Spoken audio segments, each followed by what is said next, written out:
My name is Samiyar, and I have always been a bit of a loner since childhood. I live alone now. About 3 months ago, I was sitting at home, passing the time on my phone, when I received a message. I opened it, and it said, "Don't read this story." But after a few seconds, the curiosity overcame me.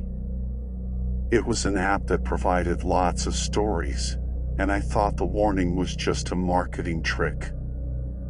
I was bored and looking for something to pass my time. Therefore, when I saw that the app contained lots of scary stories, I dived right in. They were fascinating and kept me hooked. A week passed, and I had been reading stories on the app. However, some strange things began to happen. The lights in my house would turn off by themselves. The door would open and close without anyone touching it. Even though I lived alone, I could hear footsteps inside the house. At first, I did not pay much attention to it, but slowly, I began to feel uneasy and linked it to the app on my phone. I tried deleting the app, but it would not go away. I kept getting messages urging me to read the rest of the stories. Finally, after using a complicated method, I managed to delete the app. But things only got worse. That night, I heard strange noises and went to bed feeling uneasy. It was around 4 a.m. when I woke up to the sound of glass shattering. I opened my eyes and saw a tall, dark shadow standing over me, staring at me. Suddenly, it placed its hand around my neck, cutting off my breath. I struggled to break free, but it wasn't enough. My eyes blurred and I lost consciousness. When I came to, I felt strangely light.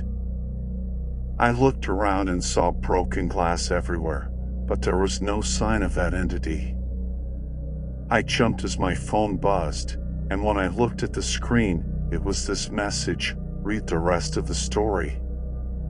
As I continued reading, I felt as if someone was typing the story in real time and watching me. Fearful that it would come after me again, I had no choice but to read everything. I started to think that I'm either going crazy because of the loneliness or I got possessed. I could not believe it, but I had no control over what I was experiencing.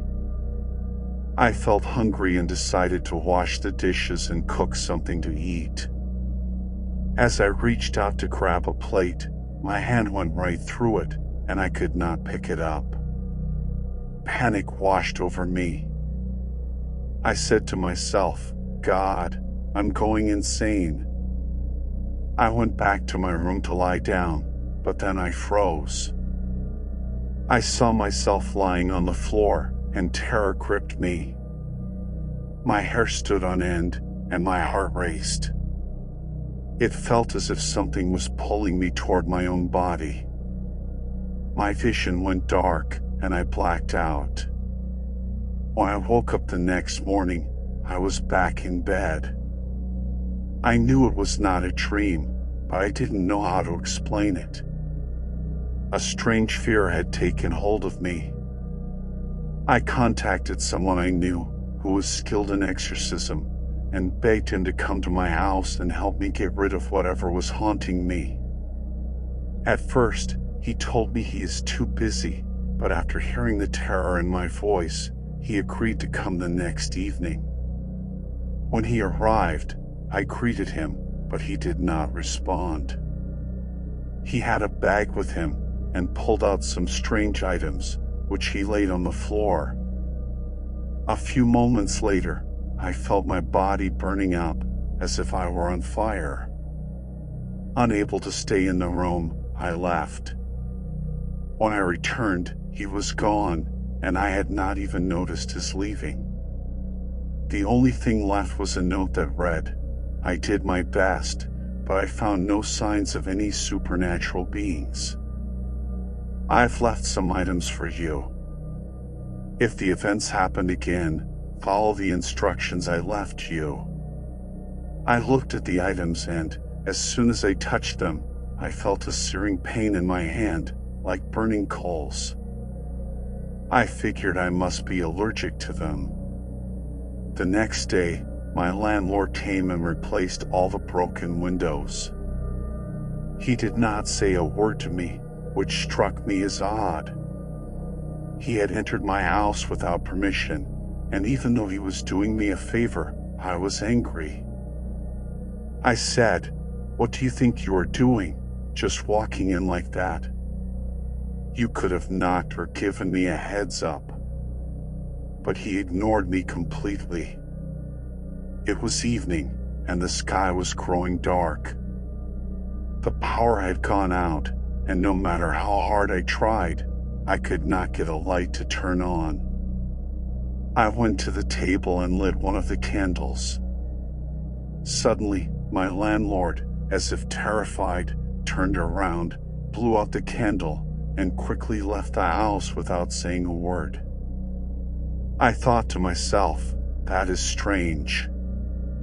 He has never acted like this before. He finished fixing the windows and left without saying goodbye, as if I did not even exist. I was upset, but at least the windows were fixed. Otherwise, I would have been freezing at night. I no longer felt hungry, and my only way of passing the time was reading stories on my phone. Time had become meaningless. I did not know how many days had passed. My friends and family had stopped contacting me, which was unusual. No one called or texted. No one even knocked on my door. The next day, as I was sitting at home reading a story, the door suddenly opened. My landlord entered with a few people, and I could not believe what I was seeing. They all walked into the rooms as he showed them around, negotiating the rent. Furious, I raised my voice and shouted, "Are you kidding me? I'm living here. I have contract, and I am not going anywhere." But they ignored me and continued into the kitchen. It was as if they could not hear me. I was about to confront them when I saw something that left me frozen in place. One of the people there was wrapping the kitchen's glasses in newspaper. My eyes caught the front page of one of the newspapers, and my jaw dropped. There was a picture of me on the front page. The newspaper was from 2 months ago, and under my picture, the headline was, "The body of 28-year-old Samiyar was found in his home last night." The article explained that when the landlord came to collect the rent, he found the door unlocked and discovered my body. The neighbors reported hearing the sound of glass breaking the night before, but no one had seen anyone enter or leave the house. My body was found on the floor, surrounded by broken glass, with sign of choking on my neck.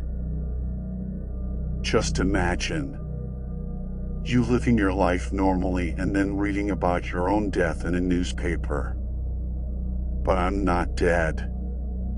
When I read stories, it feels like someone is watching me and writing them for me. I can even hear the voice saying, "I warned you."